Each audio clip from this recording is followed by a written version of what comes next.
Hey guys, welcome to another ramble, a random ramble before I need to dip.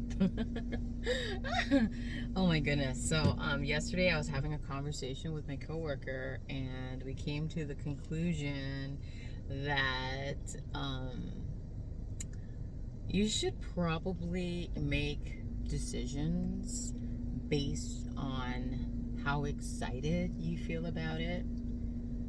I mean, I don't know if this is really applicable but to like everyone, but for me it's kind of like, I don't know, I live my life in such a way that I know that time is speeding up, and this leg of life is speeding on by. So how am I going to make use of the time during this particular leg of life? Dude, I'm gonna fucking live it to the best way, the best possible way that I can, honestly. Knowing what I know now, obviously, I'm gonna invest it in things that make me fucking excited. And why wouldn't you? Think about it. So like, what I'm trying to say is, like, say you're like at a job that, like, you wake up in the morning and you're just like fucking dreading going to work. It's like, why are you still there? Leave.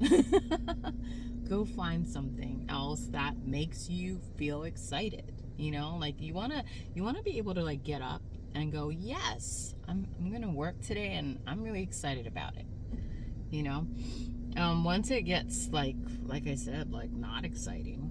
Like, I don't know if you guys can relate to this, but I've had jobs where, yeah, I like literally dreaded having to get up to go to the job. And it could be the job itself. It could be particular people that I had to see at the job site.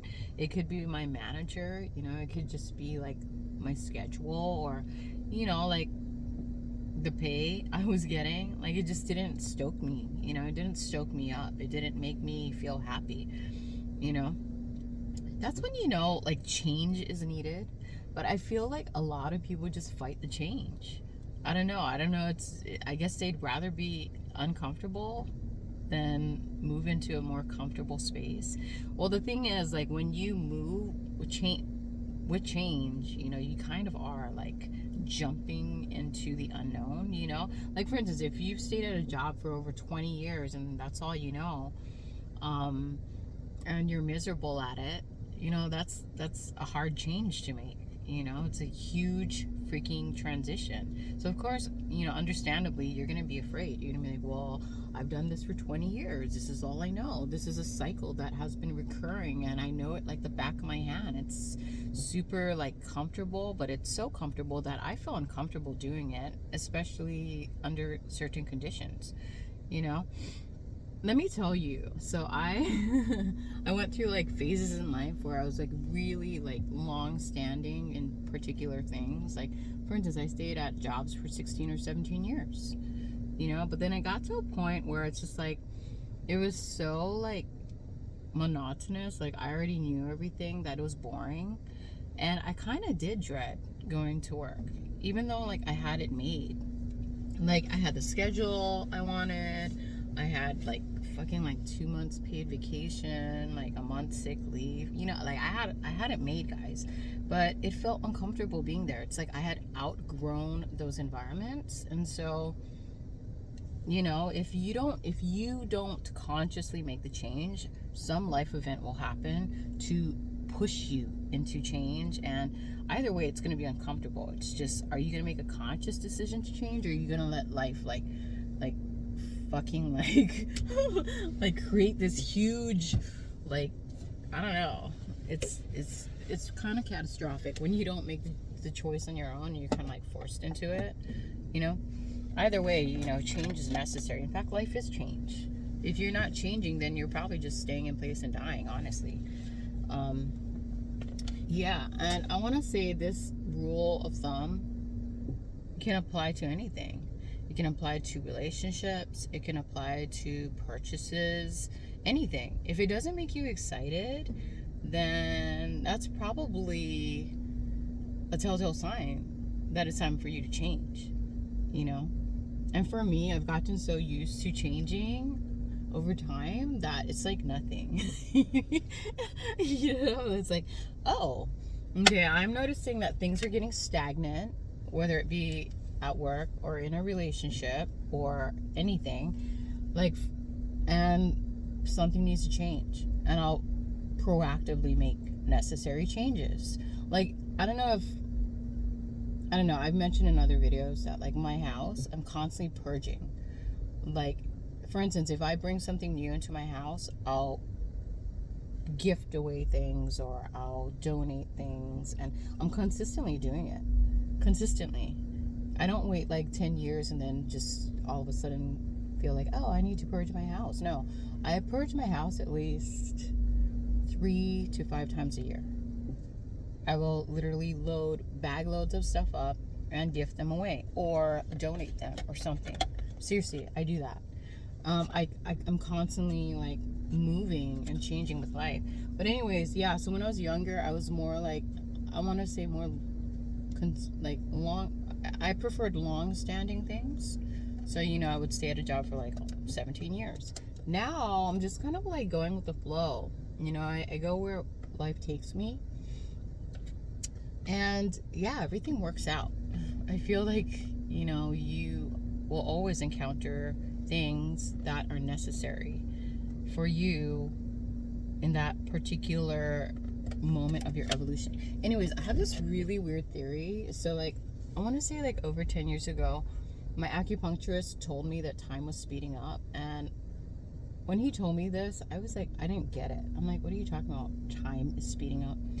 And now that we're in it and time is absolutely speeding up, I feel like it's speeding up so it can speed up like our lessons. You know, I don't know if you've noted, but back in the days, things moved slowly. Like back in the 70s, the 80s, 90s, things moved pretty slowly, you know? And then all of a sudden, like we hit this like point where like things sped up, you know, like from technology to everything, honestly. And I think it's to speed up our evolutionary process. You know, it's kind of like the snowball effect, you know? So like people are becoming more conscious, more aware, more I don't know, they're just becoming more conscious and aware on an exponential level. You know, like what would normally take 100 years is taking like 5 years or 2 years, you know? Like for me, like I might have mentioned this before, but like last year I went road tripping on the mainland with a friend, and dude, like 2 months felt like 30 years.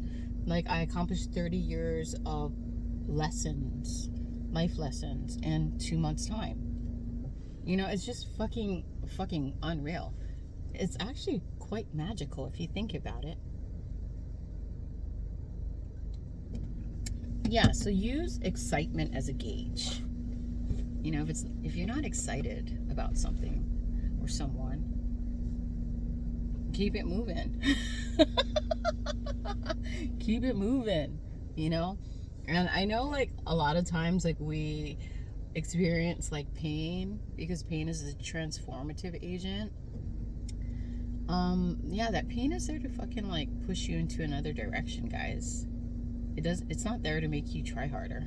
Like, oh, let me just try harder. This hurts, but let's try harder. No, it's like, oh, this fucking hurts. Okay, let me like step back and reassess. Is this good for me? Is this healthy? Is this balanced? Oh, it's not? Okay, let me go and pivot. Let me move. Let me change direction. Let me like head into another like life lesson, you know, or into another leg of life. Anyways, holy camole. I always like think that I'm only talking for a couple of minutes, and then I look at the timer, I'm like, oh, 10 minutes has gone by. Anyways, I hope you're doing well, and I hope that you are taking care of yourself, because you are the most important investment. And yeah, like use excitement as a gauge, guys. Like if you're not excited to go to work, you probably need a new job. You know, if you're in a relationship with people who like are bringing you more like pain than excitement, like you're not excited to like You know what I mean? Like, dude, when you like see someone that you're excited to be with, like you light up. Like, yeah, I'm gonna go and see so and so. And if you're not excited because you're like, oh, this person just brings me down, cut it off. Cut. Anyways, I gotta go. Have a good day. Thanks for stopping by. Blessings to one and all. Amen.